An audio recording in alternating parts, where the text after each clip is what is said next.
কর্ণফুলী 14 যখন ঢাকা থেকে আসে, আসার পর তাদের গতি এরকম থাকে। মেঘনায় যখন মাছ ধরা ট্রলার গুলা যায় মাছ শিকারে, এরকমই তাদের যে জোয়ার ভাটার লগে যুদ্ধ করতে হয়, পানির সাথে যুদ্ধ করতে হয়। বুড়িগঙ্গা নদীর দৃশ্য। বুড়িগঙ্গা তো বাংলাদেশের রাজধানীর প্রাণকেন্দ্রের একটা ঘাট। এই ঘাটটা 1870 সনের দিকে ব্রিটিশরা চালু করে। বুড়িগঙ্গা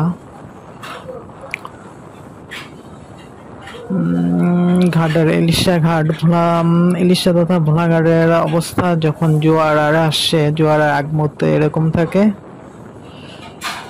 আর লঞ্চগুলো দুপুর টাইমে যখন ঘাটে আসে এরকম থাকে, ছিমছাম নীরবতা। এইভাবেই দেখা যায়।